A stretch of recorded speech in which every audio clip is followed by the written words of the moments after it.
Whoa, Ava, that's the big one. I am beyond lucky to still be here talking to you. I am beyond lucky to be blessed with an amazing wife, with 2 beautiful kids. I never thought I deserved that. Today I have everything to live for, everything.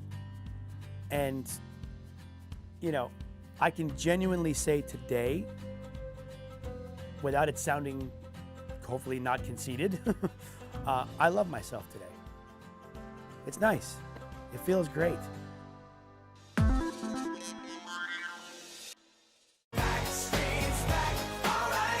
The Backstreet Boys took the country by storm with their 1997 self-titled debut album. And by 2001, they had 3 multi-platinum records on their resume. But behind the scenes, the band's resident bad boy, AJ Mclean, was battling addiction. AJ Mclean's going through some stuff, being treated for, at the moment, 30 days for depression and alcohol abuse, a situation that he's been going through for some time now. And his fight would continue for the next 19 years. But today, AJ finally feels like he's back on track, living his best life. One day at a time. 10 months sober, he's got a brand new podcast, and he's competing on the 29th season of ABC's Dancing with the Stars. I'm feeling great. To be honest, this is the clearest I've ever been. And because of that, I'm feeling now, like I'm not numbing like I used to. So when it comes to learning dance moves on Dancing with the Stars, it's a little stressful. I'm feeling the stress. Whereas before I would, I'd be stressed, I'd go get loaded. But that's not part of my, world anymore. So I have to feel the stress and then breathe into the uncomfortable. Yeah, man, I mean, I'm floating high naturally. It's nice. AJ grew up in a middle-class family in southern Florida, where he was raised by his mother and maternal grandparents. I had a really great, fun childhood. I'm an only child, so self-entertaining was my muse. I would always find a way to entertain whomever was at the house. If it was my extended family, or if it was just my mom and my grandparents, if there was a new song that I loved, or there was a new monologue that I learned, I'd grab a brush and I would just, even if they were watching TV, I'd just step right in front of the TV. I would literally every day, I would just go and perform in front of my family, and I was comfortable. Didn't matter if it was 10 of us or 2 of us. And the rest is history, really. AJ was only 19 when the Backstreet Boys released their first US album, which sold more than 14 million copies. The breakout quintet was well on their way to becoming the best-selling boy band of all time, but their meteoric rise meant new temptations for AJ. I was anti-cigarettes, anti-tattoos, anti-drinking, anti-drugs. And look at me now, Ma. No, I was a very late bloomer. But then I kind of fell into that world of low self-esteem and external validation. So, and obviously you are who you hang out with. So I was hanging out with a bunch of the wrong people. And to be accepted, you had to party. So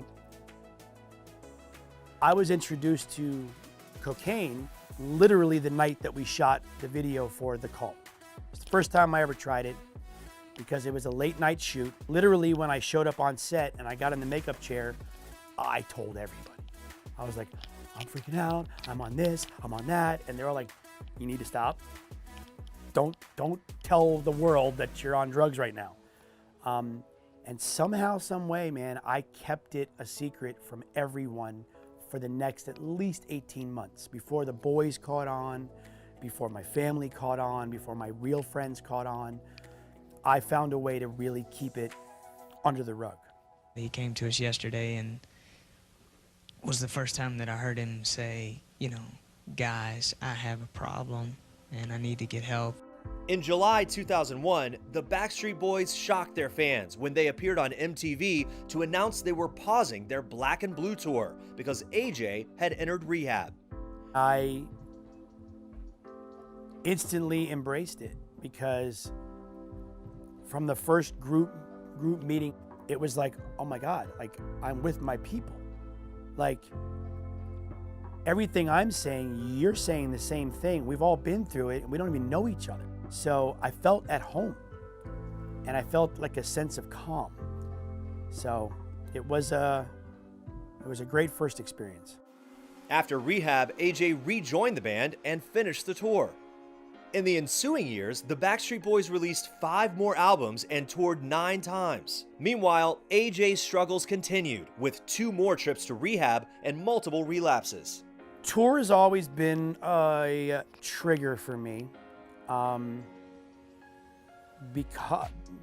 mainly because I literally, every time I go back on the road, I couldn't really put together a good foundation. I wasn't working the program. I wasn't going to meetings. I wasn't doing what's asked of me. So I was literally setting myself up for failure every single time we would go back on the road. I might do the first couple weeks good, but then it was like right back into, if I got a mini bar, I'm gonna clear it out. Tour was always a trigger for me. And it was also an easy way to get away with things away from home. Because for the longest time, I even fooled my wife.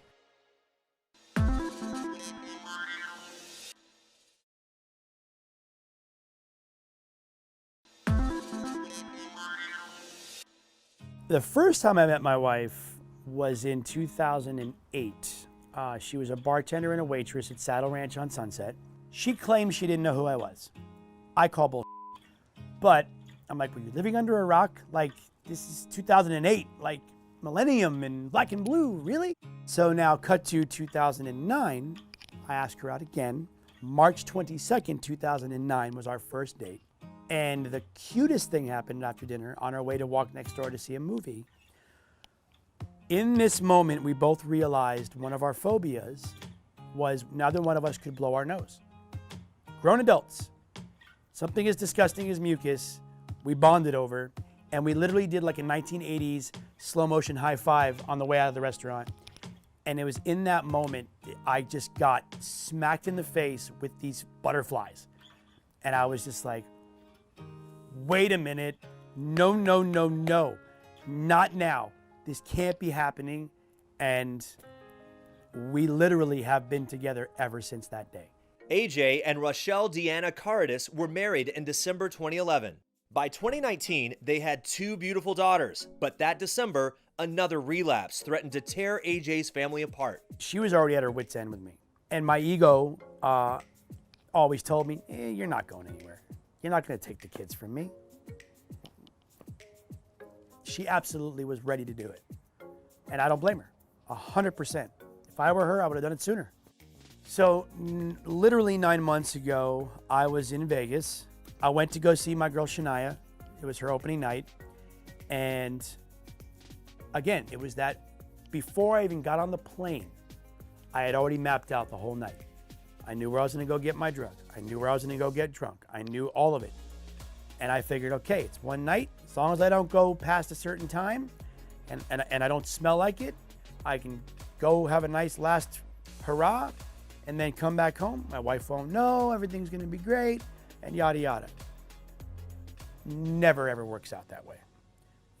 I never slept. Missed my first 2 flights back home. Reeked of alcohol when I got home.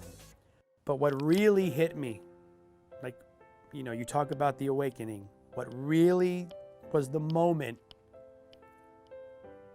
my youngest daughter said to me that night, "You don't smell like my daddy." And when she said that to me, that was it. Enough said. I was like, ugh, I felt disgusting. Like my 3-year-old is telling me, "You don't smell like my daddy." For me, that was my rock bottom.